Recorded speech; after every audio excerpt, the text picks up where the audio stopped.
I'm Troy Kirby with the Journal of Olympia, Lacey, and Tumwater with a quick look at the 2021 Washington State Legislative Session.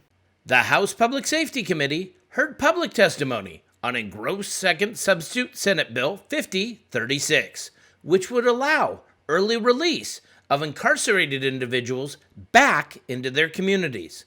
The bill passed the Senate 2721 on March 1st and would have to pass the House in order to make it to the governor's office to be signed into law.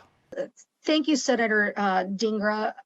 So if I'm hearing you correctly, when you were mentioning that this particular bill has support from WAPA, as far as prosecuting attorneys go, they represent the interest of the state. Prosecutors represent the interest of the state. And the NAACP, you say that you have support from, and in this particular instance would represent the interest of the convicted. It's going to be difficult to talk about a history of institutional racism in our criminal justice system in 90 seconds. But let me remind this body that over the last 40 years, from truth in sentencing to tough on crime and all the different laws that locked up so many of our communities up.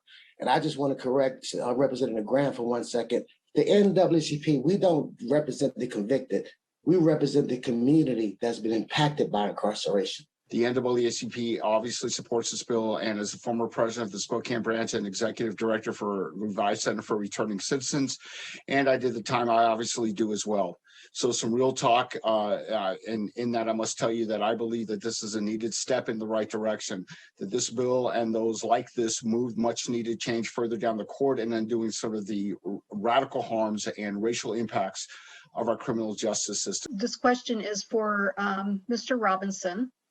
So you have made the statement that any no vote on this issue automatically qualifies somebody as racist or not supportive of individuals, incarcerated individuals being able to get out and resume their lives. Is that meant to be intimidation?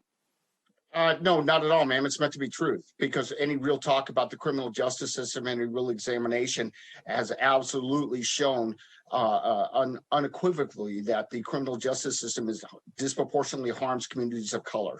My name is Jenny Parham, and prior to COVID, I sponsored inside the prisons for several education and restorative justice classes. I was eyewitness to the rehabilitation and incredible transformation of many incarcerated individuals. I also have a son who has been incarcerated for over 2 decades.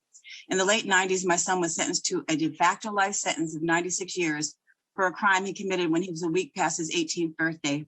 Each year, new ways to release offenders early are proposed. This appears to be the solution to address the prison population and the cost of incarceration.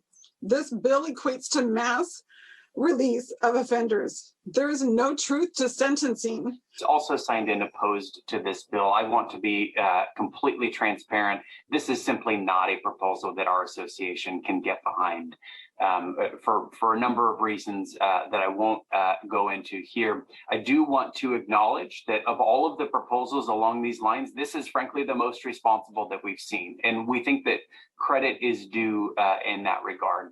Thank you for watching the Daily Legislative Report by the Journal of Olympia, Lacey, and Tumwater, covering the 2021 legislative session.